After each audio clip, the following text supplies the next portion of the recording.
Konnichiwa and welcome to episode 26. In this episode, I'm going to give you some updates on what's been going on over the spring and summer months. Most of our time has been spent on our never-ending bathroom, which I will cover in another episode. In this one, I'll show you what's happened to the garden, the progress we've made on the bedroom, and some purchases that we've made.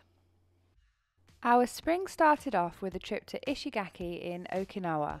We're still in the midst of the COVID pandemic, so we can't leave the country, but we were desperate for a break from the renovation, and Ishigaki is so far away, it's pretty much like travelling overseas. We checked out Ishigaki's main island, Taketomi and Iriomote. As usual, our favourite thing was looking at other people's houses. Taketomi Island has a preserved Ryukyu village with gorgeous stone walls and red-tiled roofs topped with shisa, lion dogs from Okinawan mythology. Our break ended up being a little bit more active than we'd initially planned, and we ended up coming back more tired than when we'd left.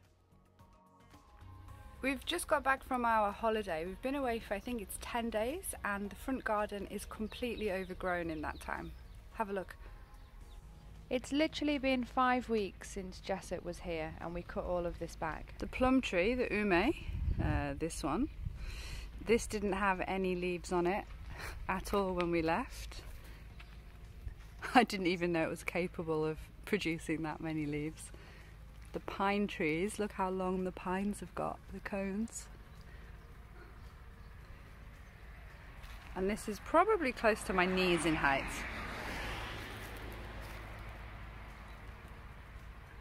We've got quite a lot of fruit growing on this tree. This is Ume, Japanese plum.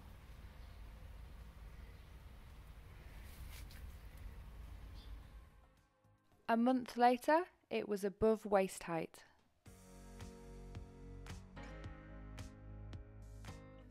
And by the middle of June, we were back to square one. It was completely out of control. The property looked abandoned. In fact, it looked worse than when we bought it. Ichi was in Tokyo preparing for an art show, so I got the strimmer out and attacked. It tidies up pretty well.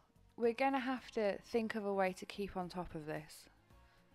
Next on my agenda was harvesting the ume.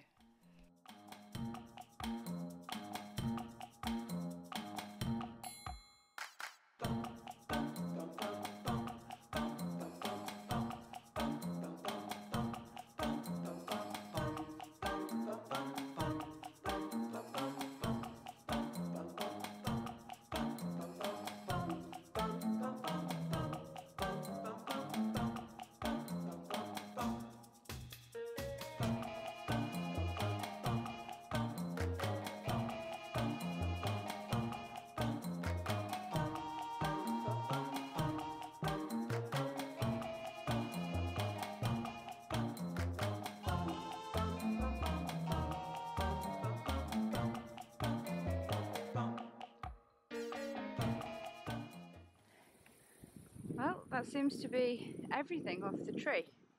I thought we'd end up with a bit more than this, but that is it. I took the ume back to Tokyo.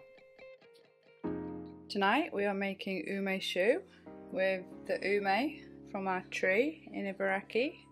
So we've got jars, rock sugar, and then we're going to do one with the white liquor, this, and we're going to try one with brandy, just for fun. Brandy and honey and sugar. And then this Ume Shu is one I bought in Kyoto, and we're just drinking it now just to taste it whilst we make our Ume Shu, just to make sure we get the right flavour combination. Okay, so we got a little bit carried away and decided to try some with whiskey, soju and tequila too.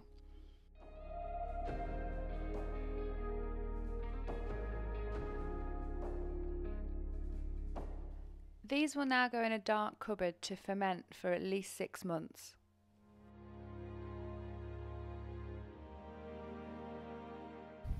And in other garden-based news, the lotus pond behind our house has sprouted beautiful big lily pads. We love sitting back here at the end of a day's work on the house.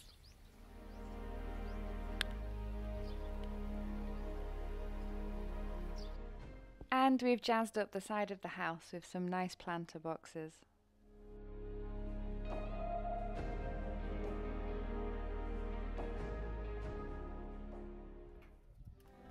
Excitingly, our flooring for the kitchen and bathroom has arrived.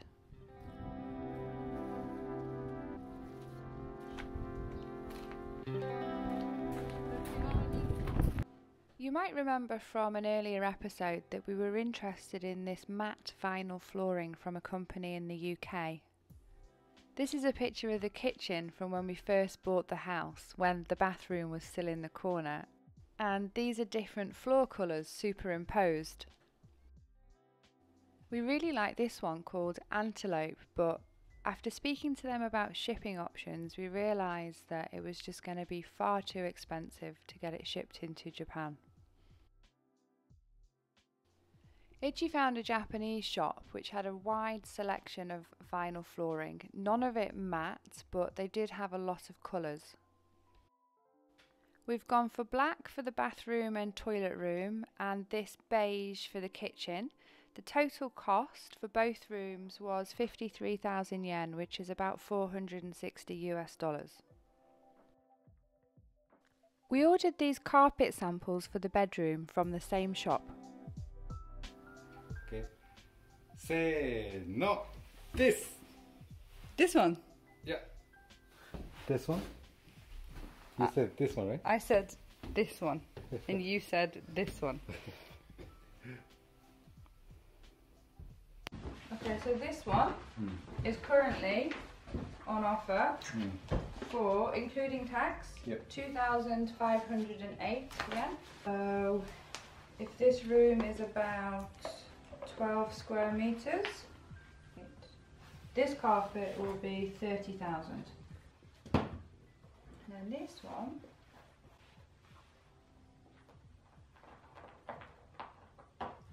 what's my leg?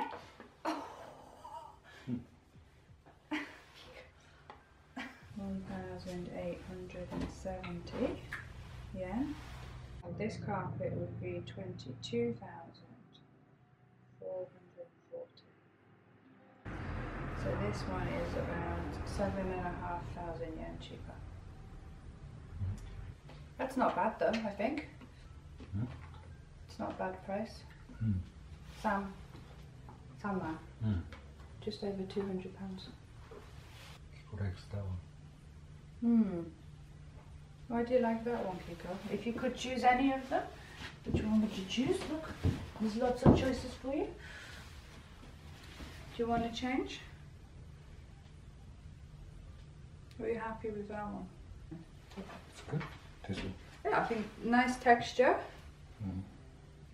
nice colour, nice price.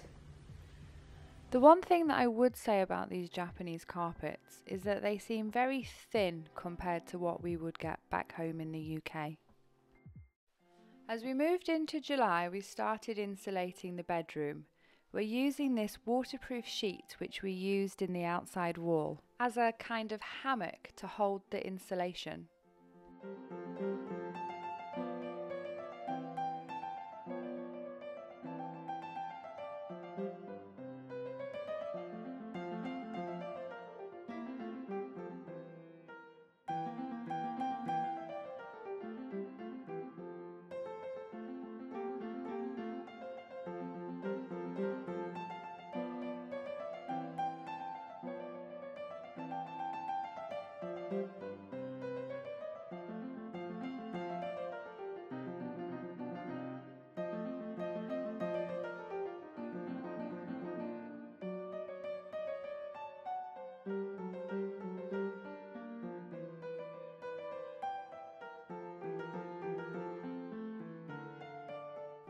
With the floor packed out, I started on the wall.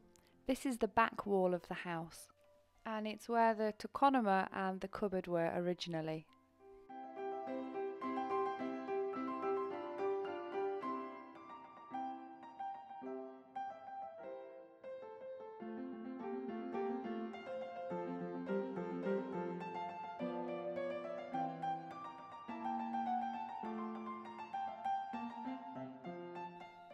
Once I'd finished, Ichi came in and put up plywood wall panels.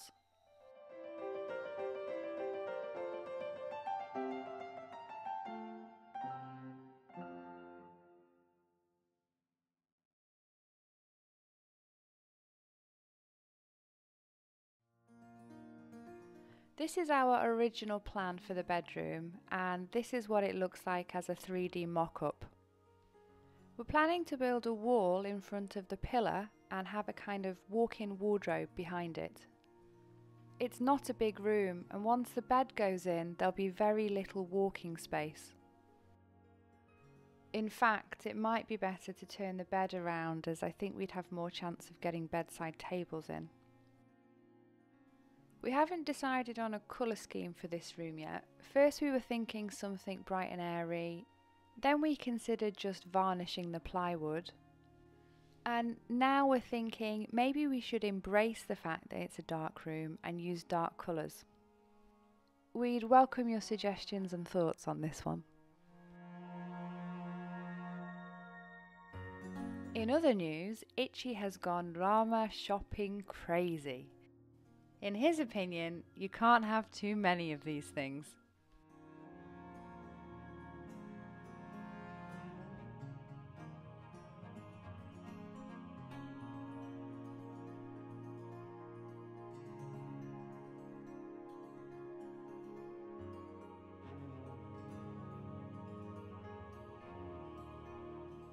This is a gorgeous glass-backed pine tree set.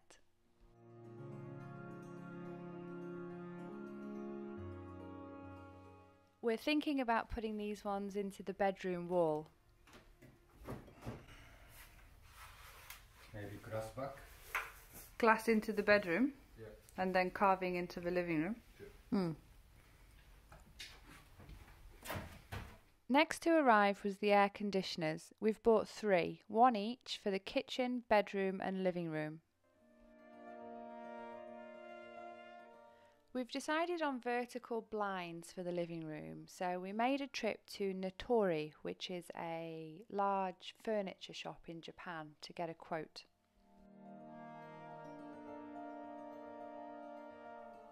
They have a very good selection of colours and they do a made-to-measure service, but we were quite shocked at the quote of 160,000 yen, which is about $1,400 US. We've put this purchase on hold for a while. We've been backwards and forwards to Tokyo an awful lot over the summer months, so it has felt at times that we've been making very slow progress, but it is coming along.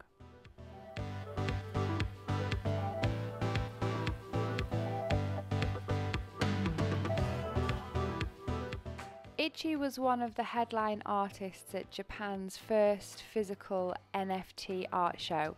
It was held at the Ultra Super New Gallery in Shibuya and hosted in partnership by Bay and Grow Your Base.